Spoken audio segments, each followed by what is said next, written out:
Hi, everybody. Welcome back to another episode of Recruitment Uncensored with me, Kate. I've actually been awake since 1:15 UK time this morning. I only got to Greece about 20 minutes ago, half an hour ago. So I'm a bit frazzled myself, but we're here. I just want to make a big apology as well for the other LinkedIn event messing up, because I know there was a lot of you on that other one. I really hope you've managed to engage with this one instead. But there was a little malfunction on LinkedIn and it wouldn't let me start at the right time, but we're here and that's the main thing. But I have got a guest. Do you know what? We're going worldwide today because I've got Vanessa on with me. You're in South Africa, aren't you? I'm in Greece. I am We're indeed. worldwide. There we We're go. Taking worldwide. over the So world. We are. definitely. Now I'm really excited about today's episode and this subject. I don't know if I've had a really candidate focused subject for a while on this actually, but just from speaking to some of my clients recently, the consultants I work with, and all this stuff I'm seeing on LinkedIn, at the moment there seems to be a lot around can't find candidates, I can't get the right talent, and obviously you are the perfect guest for this. You are the talent hunter. So I think we just get cracking because well, before I start, actually, guys, put comments in, questions. I can bring them up as we go along. But my first question to you, Vanessa: why are recruiters battling to find talent these days? Awesome. Kate, first of all, thanks for having me on. I appreciate it. And one thing that I must say is recruiters are battling to find talent these days, but they've always battled to find talent, to be honest. This isn't Mm, actually a new problem. The situation has been exacerbated by having gone through a global pandemic, candidates being a little bit more picky about the way that they want to work. And now there's been a power shift to the employer of being able to dictate to candidates due to the global recession of, yes, you will come into the office 3 or 4 days a week, and a lot of the candidates kicking back against that. So there's a lot of different reasons that lead to this, but I think that we can be doing better as recruiters and talent sources by expanding our horizons where we are looking. But the key thing mm, here is that the world is changing. We've got to realize mm. that you've got AI coming into play at the moment. There's global markets. There used to be a whole thing about the war for talent is over. Now, the candidates have won. But really, the war for talent is just getting started because the war for talent has now gone global. As you know, I'm based in South Mm. Africa. I cannot tell you the number of friends that I have sitting in beautiful parts of South Africa, living a great lifestyle, but working for international companies, working from home. Yeah. And this is what people are doing. They're chasing the dream. They get to go and live by a beautiful beach or in the bushvelds or something. And this is why it's become more difficult. So before, your competitors were the companies that were in the city that you lived in. It was those recruitment agencies, it was those employees, those enterprises, those corporates that you were competing with. But now you're competing on a global scale for the best talent. And that is having a massive impact. Yeah, and actually I like what you said there about the war for talent hasn't changed. Mm. There always has been that need for candidates and that struggle for candidates. And actually, if I think back to when I started as a consultant 10 years ago, and there's always been points in my career where I don't think I've ever had a point where I'm like, oh my God, I've got too many candidates. It's Yeah. always had that issue. But I like what you said then about AI, and I know Angela's watching. I don't know if you saw Angela's post the other day where she put all those AI Yes, not yes, apps. yes, What yes. was it? I sound really old now because I can't even remember. It was different softwares that you could use to do different Yes. things in the recruiting space. I've actually got a I couldn't screenshot believe of how it. long that I need list to go through was. them. Yeah, was good. So It was that's crazy. that's a massive change, and it's just crazy. I mean, it's really shaking up the whole industry, but it's shaking up many industries, to be honest with you. I think also what's happened is that the recruitment industry itself has literally just exploded. I mean, let's face it, becoming Mm, a recruiter is a very low barrier to entry. We've all known those recruiters who've kind of like thrown in the towel at an agency saying, I'm not working for this boss, I'm going to go and do my own thing. And now there's a lot of competition because these people are desperate and they cutting down on their fees, and they're working for 8% and 10%, and things that were unheard of a while ago. And this is also causing a lot of issues around the talent because you only have a certain amount of talent, qualified talent in the world. But because they're being harassed by way more recruiters, the number of recruiters seem to be mm, growing. And the recruiters who are doing a bad job and giving us a bad name, the good talent kind of tars or paints all of the recruiters with the same brush and says, I'm not dealing with recruiters, they're useless. So now we've got a reluctance from the candidates who don't want to engage with recruiters. I had someone this morning contacted me saying, I sent out 100 emails last week and I didn't get one response. I'm like, wow, that's quite something. Yeah. Actually, that's a bit of a light bulb moment for me, actually, what you've just said, that because I that's one of my bugbears, and that's something I'm fighting to change, is this negative perception people have of our industry. It just winds me up. It really does, right? Yeah. But I never it's actually, it makes so much sense, but I hadn't actually thought of it in that way, is that sometimes it's not, people don't respond because they're not looking, it's because they don't want to work with a recruiter. And actually, if I think of my sister, for example, at the moment, who is really keen to move jobs, she's in health and social care type job, and I'm like, get in touch with the recruiter, because obviously I'm all for Yeah. it. Yeah. Really, really reluctant. And I can't get Yeah. my head around it. But some people are, they feel frightened of it, or they think it's going to be a bad experience. Or so actually, I'd never thought about how much that can feed into the lack of talent as well for Yeah. consultants at the moment. Absolutely. And I think that, recruiters have brought a lot of this on themselves. I mean, you've got this whole situation happening now where everyone's talking about ghosting. Now, those of us who sit on the recruiting side of the fence, we know candidates ghost us all the time. Like, I mean, you get someone to the final interview stage and they don't pitch up and you never hear from them again. But we can't really talk about that because ghosting is synonymous with recruiters. And it's people like your sister getting in touch with recruiters. And because she's maybe contacted a recruiter who doesn't specialize in the health space, the recruiter doesn't bother to get back to her and say, look, I'm sorry, it's not my niche, it's not my field. However, try this person or maybe do this with your CV. We just don't respond. So you often hear from people, I've applied for 150 jobs on LinkedIn, I've connected with 200 recruiters, and one person's got back to me. And those are really the stats that we're dealing with. So then the whole industry as a whole gets, I'm not dealing with recruiters, they're a waste of time, they're rubbish. And it just kind of perpetuates this negative cycle. So unlike you, we've got to start raising, the image or what people think about recruiters out there, because I'm tired of being lumped in, with the secondhand car salesman, the estate agents, because we weigh more than that. Yeah. And you know what people need to do is get people like us, the trainers. We can train people to be amazing. So There we go. just doing a little, just a bit of a play. pitch then for the both of us, to anyone watching, Love it. if you're a recruitment business owner. Just looking at the comments. Oh, Angela, you're a dream. She's just posted that link, that lead. You can tell I haven't had any sleep. She's posted the link to the LinkedIn post you put up in the chat. We've got Well done, Faye Angela. Emerson watching, Mega, she's from South Africa as well. Oh, Faye put recruiters are treated like estate agents. You sounds like you've got my tribe watching. Hello, ladies. It's yes. And Faye said recruiters are treated like estate agents, and you just said that yourself, didn't you? Yeah, we're kind of lumped in to that little pool of people, aren't we, sometimes? Yeah. Yeah. Bugs me massively. Okay, well, let's go on to the next question I had for you, which I'm really interested to hear your answer on, which is what are the dangers of becoming too reliant on job boards and LinkedIn? Because I see this a lot. I really do. It's really common in the UK. I know that. So I'm really keen to hear your answer on this one. So it's really common and it's really expensive in the UK, because everyone who's contacting me from the UK is just like, I can't afford LinkedIn paid for version anymore. Help me. So expensive. I shouldn't be saying that because we're on LinkedIn Live at the moment, but it is. Exactly. It is. So let's just go back in time. So I've been running my own business for almost 5 years now, and loving it.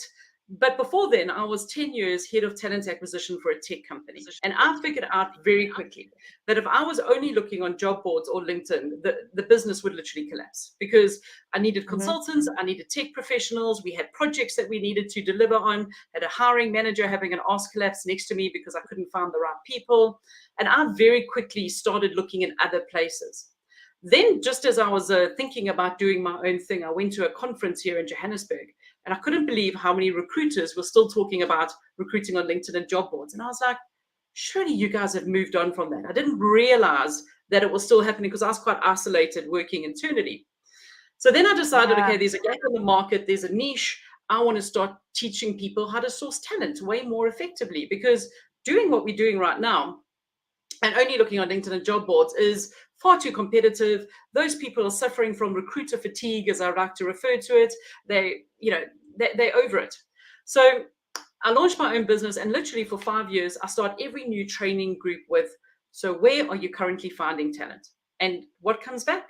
LinkedIn and their local job boards. And that could be anywhere in the world, literally from New Zealand to Canada. I get the same coming back. Same Every now answer. and again, I get like a spark of excellence, and I get like Facebook, or I get X, or I get Instagram, or Oh, I you get like, oh, thank you. yes. But it happens very, very rarely. And for me, it's just, that is the danger, is that you have the whole internet at your fingertips. Like, learn how to follow a hashtag of an event. Like, if I'm looking to hire top professionals in the recruitment industry, Kate, I'm going to go onto your YouTube channel, and I'm going to look at all of the guests that you have had on your show, because those are the top recruiting professionals in the UK. Those are the people that I want to connect with, who I want to network with. So it's doing things differently and thinking outside of the box, and not just being restricted to, first of all, where everyone else is looking. And let's face it, CV Library, Indeed, getting more and more expensive. LinkedIn getting quite expensive for the paid for recruiter versions. You've got to start thinking, what else is out there? And I think that's what happens as a South African, because our currency is so weak that we can't afford to pay for a lot of these licenses. So you just get really creative in the way that you find talent.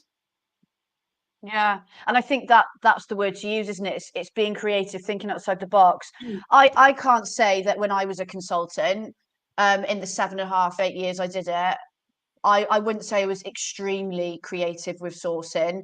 I relied a lot on referrals, Yeah, definitely. I did a lot with universities, because I did a lot of graduate recruitment. yeah, I tried to do a lot with the unis, create relationships with them, so I got, yeah, again, referrals. We didn't yeah, use job boards in that agency. Oh no, sorry, we did, but not as much. We relied a lot on our database. We had a massive database, and we did well at building talent pools and things like that. But yeah, I wouldn't say I was ever, now with all the tech and stuff, we were talking about AI and that earlier. yeah, I can't say I ever tapped into that. Whereas now I think there's so many different ways, like you said, Facebook. And I watched, actually, she's my guest on the next episode, Christina's Robinson's Expo presentation. And okay, one of the top marketing tools in recruitment at the moment is WhatsApp and Facebook and yeah, Messenger. And yeah, yeah. LinkedIn was right at the, again, I'm slagging LinkedIn right off. They're going to be well pissed off with me today, but LinkedIn was right at the bottom. I couldn't believe it. Makes you think. I did not Well, expect it. also, you got to look at your active numbers, and how many active users are there on all the platforms. Surely you want to go where people are Yeah. most active. So, most people check Facebook and Insta before they literally put their feet on the ground to go to the bathroom in the morning. So why are we not trying to get people's attention there? They're there more frequently. Yeah. So absolutely, I completely and utterly agree with you. We've got to start thinking differently, and we've got to start standing out. And for me, that just the stats and the numbers speak for themselves. Yeah. So Stuart's just put a comment in. Hanno, I have seen your comment, because it's quite long. I don't think it will come up on the screen. So myself and Vanessa will jump in the comments after, and we'll come back to you on that comment. But Stuart's just put a comment in. We are seeing a big drop in recruiters using multiple boards, but still staying with LinkedIn. I think LinkedIn will always have a place in recruitment. I think if you're a Absolutely. recruiter, you have LinkedIn. I've got it open all day. But Me I too. think it's, like you said, it's using different methods as well, isn't it? And not just relying on So LinkedIn and two things maybe here is job that boards. where recruiters should be using LinkedIn better is like what you are doing here, Kate, as we were discussing. You're building a brand, okay? I'm building a brand. Mm. Our target audience as trainers of recruitment agency owners, talent acquisition teams, whatever you want to call it, is sitting on LinkedIn. So we should be here. That's where we're building our brand. So that's the first thing, is that a lot of recruiters just see it as a glorified job board, and they don't even think about building a brand. And that's really Yeah. important. The second thing about LinkedIn is that we need to use it, but it shouldn't be our starting and end point. So if you do happen to find someone you are speaking at a conference, look at them on Facebook, look at them on X, look at them on Insta, look at them at LinkedIn too. So look across all of the platforms, because you want to get a holistic view of that candidate. Because by getting that holistic view, you can send a personalized reach out message to them, which could mention things like, I saw you spoke at this conference, or you read this book, or you run this community and meetup, which makes the recipient sit up and say, wow, Vanessa's really done her homework on me. This message couldn't have been like sprayed out to 50 people in my industry. This message was for me. Yeah, that bugs me. We should respond, right? And that's what we're aiming for. Yeah, we've had a couple of questions come in that I want to bring up on the screen. So thanks for that, Stuart, that comment. Mike, hi, Mike. Mike has said, do you think that LinkedIn is so popular because it's easy to isolate target clients and candidates? I think LinkedIn is so popular because it's an online CV. And that's what we're after. So I think it's so popular because it makes life easy for recruiters. Yeah. Yeah. Yeah, I don't think it, I suppose it does, doesn't it? Yeah, it's easy to just go find someone on one platform and then reach out to them there. Why would you look elsewhere? Because if you're not going to personalize your outreach, it doesn't really matter, does it? And actually, this next question might link in quite nicely from Laxmi. What might be the reason for not getting replies for our InMail on LinkedIn? Oh, so many reasons. It could be delivered to an incorrect inbox. Sometimes when people change jobs, they don't get around to updating their emails as quickly. Especially certain people in certain industries, like the tech industry, it's not always their priority. A lot of people switch off those notifications, so they don't get them anymore. And quite a few people, to be honest, have forgotten their LinkedIn passwords. And it's quite difficult to try and change that and to sort it out if that's your situation. Yeah, and I think as well, and again, you'll probably see this as a trainer. There's a couple of other things I notice with LinkedIn DMs, InMails, whatever. Sometimes it's the way they're written. So it's about looking at, right, again, getting, thinking, if I was the type of candidate, what's my candidate avatar? If I was the candidate, would I actually reply to this message? Yeah. No but also what we've got to personalization. remember, but also what we've got to remember is everybody's got their favorite methods of communication, right? And I always talk about this. I do my friend's heads in. I've got more than one friend, luckily. Because I send WhatsApp voice notes all the time because I'm on the go. I can speak quick. And it annoys them because they've all got kids and I'm probably swearing in them, so they can't listen to them, or the baby's sleeping, but it works for me. And I'm not thinking, well, actually, does it work for my friends? So if I want a response, I need to text. So it works the same with our candidates. You might be sending InMails, but for some of those candidates, they may not like an InMail. They may prefer you to email them or ring them or Facebook Messenger 100%. Or something like that. Which is why you've got to start looking at like a multi-channel outreach, but mixing up your messaging. And then when you eventually chat to the person, say, look, we're going to be chatting quite a bit. What's your preferred platform for us to talk on? Yeah. What's going to work for you? Yeah, exactly. Yeah, good question. All right, I think before I've got to go on to the next one, we've got time for one more. Which one shall I pick that could be a potentially quick answer? Right, we've got Tessia's asked, do you think we can find really top talent in engineering leaders using social media? Depending which engineering we're talking about. So if we're talking about software engineering, yes, absolutely. You will definitely find them. You just need to know where to look for the tech talent, which I know leads into our next question. But I find engineers are actually quite active on platforms like LinkedIn when they reach that kind of top stage, not when they grads or they're on site and, walking around in steel cap boots. But I do think that you could find them on other social media. Look, everyone's got a presence somewhere. You've just got to figure out what is their preferred presence for that individual. Yes. Yeah. Nice. Thanks, Lisa. Brilliant. Okay. Right. Let's go on to there are some other questions popping up, but like I said, anything we've missed, guys, we will go on to the comments after and we'll answer them. So the third question I wanted to ask you was, where should we be looking for tech talent? I suppose this could relate to outside of tech, but where should we be looking for tech talent? Well, let's look at this holistically. So you've got to figure out, and we've said it earlier, is where does your candidate want to spend their time? What kind of message do they want to receive? So think about like a mining engineer. Where would they like to spend their time? Like where would tech talent spend their time? And this is where I see a lot of recruiters going wrong and where a lot of people phone me in desperation saying, we need your training. When can we start? I can't find any developers or software engineers. And my question is always, where are you looking? And they say, LinkedIn. Now, the problem with that is that LinkedIn is great, don't get me wrong, but it's not the preferred playground of tech talent.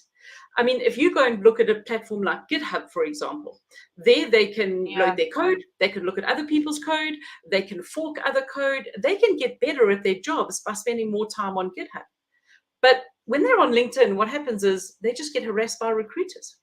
So you've got to think, where are they going to spend more time? I mean, in my training, I literally cover 10 different platforms, from GitHub to Stack Overflow to Dev to Kaggle, Meetup, Reddit, because these are all amazing places that you can go and find tech talent where they choose to be. Their people are there.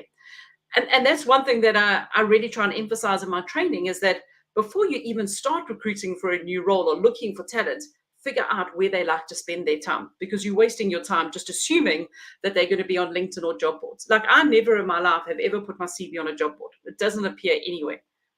And also, if you go searching for a job title, which a lot of people go wrong with tech talent, because a Java developer could be a Java consultant, a Java specialist. There's so many different variations, programmer, a Java coder, etc., etc. For me, you're not going to find me very well, because my job title is the head cheerleader of my own business.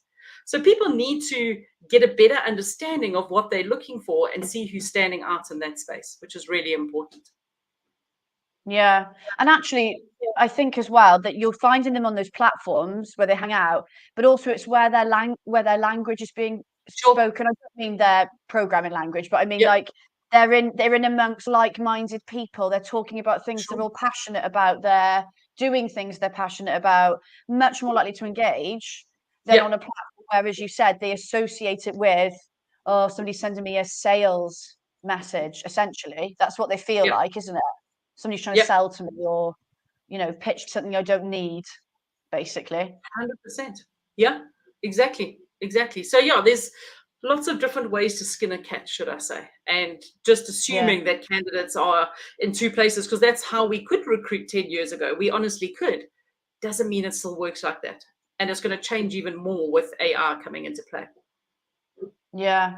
God, when I started in recruitment, I did engineering recruitment. Yeah. And I barely used LinkedIn. It was all on the job boards, but it was a bloody nightmare, because you'd get a job and it'd be like, oh my God. And you couldn't even, you know, now you've got like Logic Melon and what's the other one? It's gone out of my head, where it searches all the job boards at once and brings all the results together.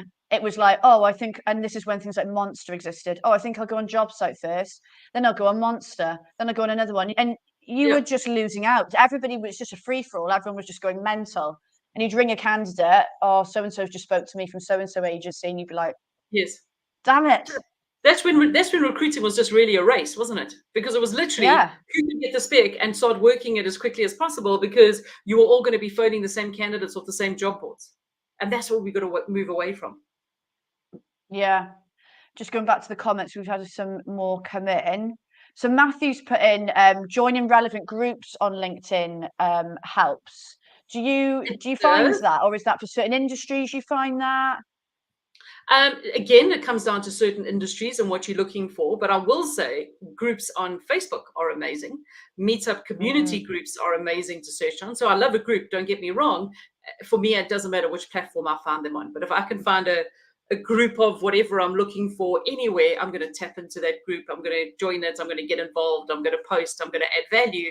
And then I'm going to start scraping names. Yeah. I think for me, as well, it's don't just go and find the groups that exist, but start your own. Yep. Like, you can literally start your own group on Facebook, WhatsApp, whatever, really, can't you? Don't wait for someone else to do it. I started a group about 5 years ago. It started as a South African group of recruiters. Obviously started with 0. And 5 years later, I was actually looking the other day, I'm up to 3,500 members in this Facebook group that has now gone global. And it's a really popular Facebook group. There's amazing conversations on there every day. It's called the Talent Hunters. You're welcome to come and join us. And it's all about recruiting and talent sourcing. So I think the big thing is that everyone thinks, I'm going to start my own group. But then they're like, oh, but I should have started it, 5 years ago. But if you don't start today, then you got no hope. So just get it done. Get started. I mean, it's never too late to start find your target audience. Yeah. What I will say, I actually tried to start a LinkedIn group myself, unsuccessfully, last year, for recruiters, right, who live on LinkedIn, apparently. I found it really difficult. I had loads of members, but really difficult to get people to engage. So I think it's, maybe I wasn't approaching it very well, but I think it is. But also recruiters are are people so sucked into they use LinkedIn. I'm looking on LinkedIn for my candidates, or I'm doing this, or I'm doing that. Yeah, I'm not sharing. I'm going to have a bit of a chat on a group. Yeah, they're in so they're in work mode. So where are people used to having conversations and chatting and sharing all day, every day? Facebook, which is why I started a Facebook group. I don't have a LinkedIn group because I've been a member of LinkedIn groups and the participation is next to zero. It's a waste. So you've got to put your platform where there's already a lot of traction or people are comfortable there. That's the big one. Yeah, no, definitely.